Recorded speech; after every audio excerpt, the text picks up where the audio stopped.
بسم اللہ الرحمن الرحیم، ایاک نعبد و ایاک نستعین۔ سامعین، حالات جو ہے نا وہ بڑی تیزی کے ساتھ اور کہیں پہ سموتھلی کہیں پہ ان سموتھ چینجنگ میں جا رہے ہیں۔ کچھ چیزیں جو ہے وہ مایوسی کے طرف لے کے جاتی ہیں، پھر اس میں اچانک ایک ہوا کی ٹھنڈی ہوا کا جھونکا آتا ہے، پھر گرم ہوائیں آتی ہیں، مسلسل ایک امتزاج بنا ہوا ہے نرم گرم ہواؤں کا۔ ان تمام سنیریوز کے اندر ایک چیز جو ہے نا وہ نکل کے سامنے آئی ہے کہ لیڈر جو ہے نا اس کی حاضری، اس کے موجود ہونا وہ کتنا ضروری ہے۔ پاکستان تحریک انصاف اس وقت جو لیڈرشپ ہے پاکستان تحریک انصاف کی، وہ کافی زیادہ تذبذب کا شکار ہے۔ وہ کوئی چیز ڈیسائیڈ نہیں کر پا رہے ہیں۔ تحریک انصاف کی موجودہ جو اس وقت سنیریو کے اوپر جو لیڈرشپ ہے وہ فیصلہ نہیں کر پا رہی ہے کہ پارٹی کو لے کے کس طرح جانا ہے۔ یہاں پہ جو چیز فیل ہو رہی ہے بڑی شدت کے ساتھ کہ پارٹی کی جو لیڈرشپ ہے، جو یقیناً صرف عمران خان جو ہیں، صرف عمران خان، ان کی جو حاضری ہے وہ بڑی ضروری ہے، ان کا موجود ہونا کتنا ضروری ہے کہ اس وقت پارٹی بالکل ایک سمجھ نہ آنے والی پوزیشن کے اندر ہے۔ ایک لیڈر جو ہے وہ اپنی پارٹی کو اپنی سوچ کے مطابق موو کرتا ہے۔ جس طرح عمران خان نے 1996 کے بعد کام سٹارٹ کیا، اپنی پارٹی کو لے کے چلے، پھر 2013 کے انتخابات، 2014 کا دھرنا، 2018 کے انتخابات، حکومت حاصل کرنا، اس کے بعد 2022 کے اندر حکومت کا جانا، حکومت کے جانے کے بعد پھر اس کی سٹرگل کرتے ہوئے عمران خان کا جیل جانا، اور 8 فروری 2024 کے جو انتخابات ہیں، یہاں تک تو چلے صرف عمران خان ہے، مکمل صرف عمران خان چلا ہے۔ عمران خان جیل میں تھے۔ اب جو بعد میں آنے والے نئے امتحانات تھے، جو نئے چیلنجز تھے، ان کو کس طرح ڈیل کرنا تھا، یہ چیزیں جو ہے نا وہ اس لیڈرشپ کا کام تھا جو باہر سینیریو کے اوپر موجود تھی۔ جو عمران خان کے 2018 کے درمیان جتنی مین لیڈرشپ تھی وہ تو ساری یا تو پریس کانفرنس کر گئی، تو یا پھر جو عمران خان کے ساتھ ڈٹ کے کھڑے ہیں وہ جیلوں کے اندر موجود ہیں، ایٹ لیسٹ پچھلے 8-9 مہینے سے وہ جیلوں کے اندر ہی ہیں۔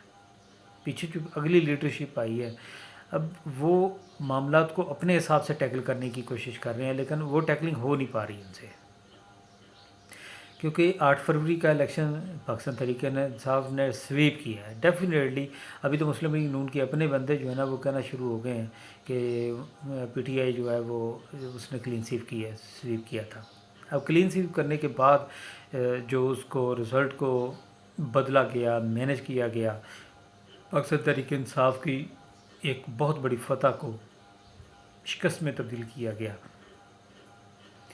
پھر وہ شکست میں جو تبدیل کیا، ان کی سیٹیں چھینی گئیں جو ابھی تک شروع ہیں، جو ابھی تک جاری ہیں، اس وقت بھی، آج کے دن تک بھی وہ سیٹیں جو ہے نا وہ چھیننے کا عمل جو ہے وہ جاری ہے، لیکن اس کے اوپر ریزسٹنس کوئی نہیں ہے۔ ریزسٹنس کا مطلب یہ ہے کہ اگر کیا پبلک باہر نہیں آپ موبلائز کر پا رہے ہیں، لیکن جو عدالتی فارم ہے، جو پٹیشنز کا فارم ہے، یہ فارم تو استعمال کرنا چاہیے نا، یہ کرنے ہیں۔ میکسیمم تعداد جو ہے وہ پارٹی کے اندر اس وقت وکلاء کی ہے۔ اب وکلاء جو ہے وہ کمبینیشن بنا کے آگے نہیں جا پا رہے ہیں۔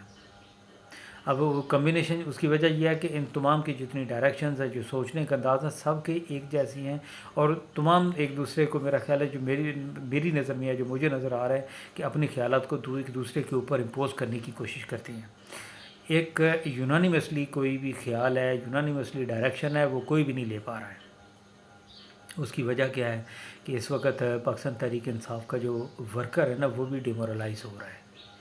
تو اللہ کرے جس طرح بھی معاملات چل رہے ہیں، عمران خان کا کیس چلنے شروع ہو گئے ہیں، ایک کورٹس کے اندر جو ایک نئی وائب ہے کہ وہ جسٹس کی طرف آنا شروع ہوئی ہے، تو یا انہوں نے کسی قسم کا پریشر جو ہے یا کوئی بھی چیزیں وہ ابھی نہیں لے پا رہے ہیں، تو عمران خان کی، کیونکہ کیس تو الٹیمیٹلی سارے جھوٹے ہیں، کیس تو کوئی بھی نہیں سچا ہے، یہ کیس ختم ہو جائیں اور عمران خان جو ہے وہ باہر آ جائیں، کیونکہ عمران خان اگر جیل سے باہر آئے گا تو وہ ایک ڈیو پروسیس سے ہی باہر آئے گا، پروسیس کے بعد عمران خان خود بھی باہر نہیں آئے گا، یہ چیز بھی طے ہے۔ ڈیل بھی نہیں کر رہا ہے، ڈھیل بھی نہیں لے رہا ہے، تو وہ پروسیس جو ہے وہ عدالتوں کا مکمل ہوگا تو اسی کے ساتھ ہی وہ باہر آئے گا. اللہ کرے وہ جلدی سے باہر آئیں, پارٹی کو لیڈ کریں. لیکن جس دن وہ باہر آ گئے سنیریو چینج ہو جائے گا. جو چیز نظر آتی ہے اس کی وجہ کہ جو کیلیبر اس وقت عمران خان کا ہے وہ پاکستان کے اندر کسی اور بندے کا نہیں ہے. عمران خان باہر آئے گا, اس کا جو ورکر ہے نا, جینینلی ایک عام ورکر جو ہے وہ اس کے ساتھ جڑ جائے گا. عام ورکر کی اس وقت ہے کہ عام ورکر کو لوکل سطح کے اوپر, صوبائی سطح کے اوپر, نیشنل لیول کے اوپر کوئی بندہ ایسا نظر نہیں آ رہا ہے. ایون کہ جو مین لیڈرشپ ہے اس وقت نیشنل سطح کے اوپر, جو اس کو آپ ایکٹنگ لیڈرشپ ہی کہہ لیں, لیکن وہ بھی آپس کے اندر ایک جڑ کر ایک بیانیہ بنانے میں ناکام ہو رہی ہیں. ان کا بیانیہ بھی 2-3 قسم کا بیانیہ ہے. وہ جو سپریڈ ہوتا ہے, جب وہ سپریڈ ہوتا ہے تو پاکستان تحریک انصاف کا ورکر ایک ٹینشن کے اندر آتا ہے, ایک کنفیوژن کے اندر آتا ہے. کنفیوژن دور کرنے کے لیے ڈیفینیٹلی عمران خان کی ضرورت ہے, کیونکہ عمران خان کے علاوہ کوئی بھی ایک بیانیہ جو ہے وہ آگے ڈسٹریبیوشن کی طرف جاتا ہوا نظر نہیں آ رہا ہے. مراد سعید کل پشاور ہائی کورٹ سے ان کے کاغذ جو ہے وہ منظور ہو گئے ہیں. ابھی وہ سینٹ کا الیکشن کے پی سے لڑیں گے انشاءاللہ. مجھے یقین ہے, 100% یقین ہے کہ وہ سینٹ کے اندر آئیں گے. کے پی کی سطح تک مراد سعید ایک ایسی آواز ہے, ایک ایسی جسامت ہے, ایک ایسی پرسنالٹی ہے جو عمران خان کی ڈائریکشن کے اندر ایک ہی بیانیہ لے کے چلتا ہے. اور مراد سعید کا جو بیانیہ ہے وہ بڑا مضبوط بیانیہ ہے, اور اس اپنے بیانیے کے ساتھ, اپنے تھاٹ کے ساتھ وہ بالکل اسی طرح جوڑ کے چلنے کی کوشش کرتے ہیں جس طرح عمران خان اپنے بیانیے کے ساتھ جڑے ہوئے ہیں. اور امید ہے کہ الیکشن کے بعد مراد سعید جو ہے وہ لیڈرشپ کی اوپر والی سطح کے اوپر آ جائیں گے.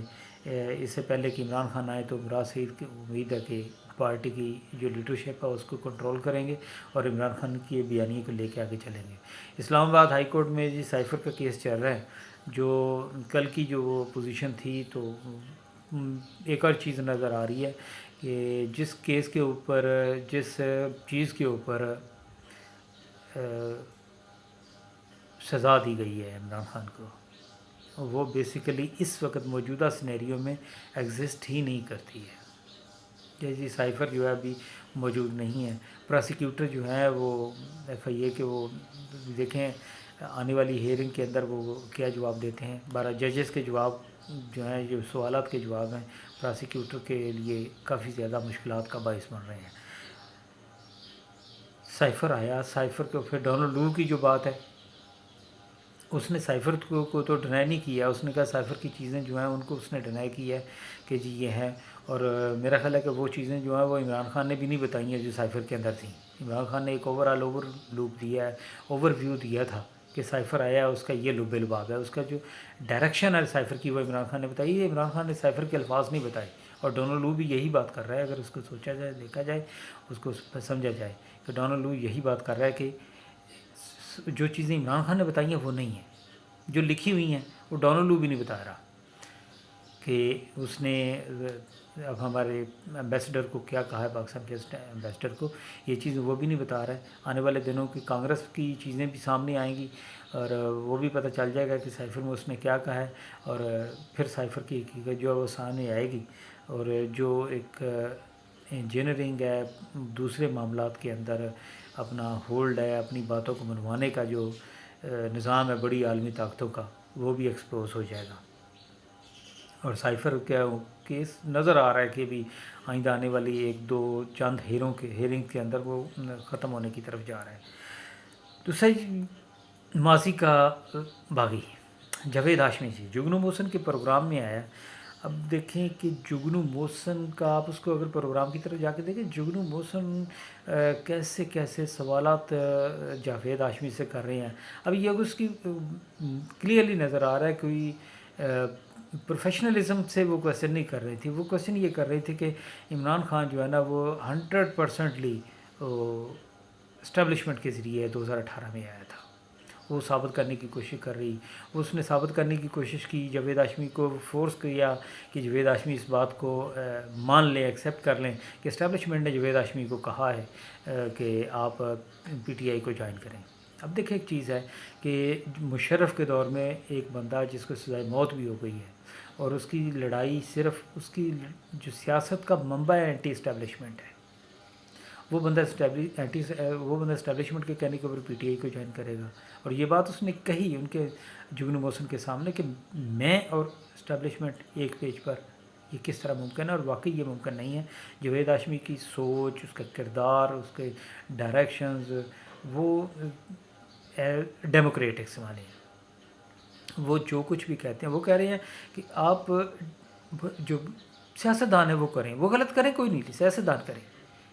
سیاستدان کے علاوہ کسی اور کو یہ حق حاصل نہیں ہے کہ وہ حکومتی معاملات کے اندر اس طرح مداخلت کرے جس طرح کہ جو حق ایک سیاستدان کا ہے، جو ایک حکومتی نمائندے کا ہے. وہ اس چیز کے جو رول ایگزیکٹو سٹاف جو ہے وہ جو رول اختیار کرنا چاہ رہا ہے، اس رول کا تو جاوید ہاشمی شروع سے خلاف ہے. اس کی پرانی جتنی بھی پولیٹیکل ہسٹری دیکھا جائے تو جاوید ہاشمی کافی زیادہ اس چیز کے اگینسٹ رہے ہیں. شاہ محمود قریشی کے ساتھ لاکھ اختلافات کے باوجود جاوید ہاشمی نے شاہ محمود قریشی کے متعلق جو کھل کے انہوں نے تعریف نہیں کی ہے، لیکن انہوں نے کہا ہے کہ مجھے پتہ ہے جیل کے اندر کیا چیزیں ہوتی ہیں، اور اگر شاہ محمود قریشی وہاں پہ بیٹھے ہوئے ہیں تو اس کو انہوں نے اپریشیٹ کیا ہے کہ وہ ڈٹ کے کھڑے ہوئے ہیں، ایک اپنے کاز کے لیے کھڑے ہوئے ہیں. وہ چیز جو ہے نا وہ بہتر طریقے سے جائے گی. یہ میری بات کرنے کا مقصد یہ ہے کہ جو جگنو موسن ہے یہ نجم سیٹھی کی وائف ہے. کیونکہ وہ دونوں جو عمران خان کے اینٹی عمران خان جو بیانیہ اس کو کس طریقے سے اسٹیبلش کر رہے ہیں اور کیسے کر رہے ہوں گے، یہ بھی چیزیں جو ہیں نا وہ منظر عام پہ آ جائیں گی. سوچنے والے سوچتے ہوں گے. تو جاوید ہاشمی والا جو ایپیسوڈ ہے وہ تو میرا خیال ہے کہ ان کا ناکام ہو گیا، لیکن آگے والے معاملات ہیں. ریکویسٹ میری پاکستان تحریک انصاف کے تمام لیڈرشپ سے ہے کہ اپنے کارکن کے لیے، اپنے ورکر کے لیے برائے مہربانی وہ بیانیہ بنائیں جو عمران خان نے بیانیہ دیا ہے، اس بیانیے کو لے کے چلیں. آپ پبلک کو روڈ کے اوپر بے شک نہ لے کے آئیں، لیکن آپ کا جو رول ہے عدالتوں کے اندر، آپ کا رول ہے جو محکموں کے اندر، کم از کم جہاں پہ جو بات کرنے والی ہے آپ وہ تو کریں. جو لیگل پٹیشنز ہیں ان کو ڈائل کریں. آپ لیگل پٹیشنز تو ڈائل کریں نا، پٹیشنز کا جواب آپ کے حق میں نہیں آتا ہے، وہ بات کی بات ہے. آنے والی تاریخ وہ چیزیں ساری بتا دے گی، لیکن اس کی طرف آنا چاہیے. انشاءاللہ دیکھیں ابھی آگے والے معاملات میں کیا چلتے ہیں. تب تک اجازت دیجیے. اللہ حافظ. پاکستان زندہ.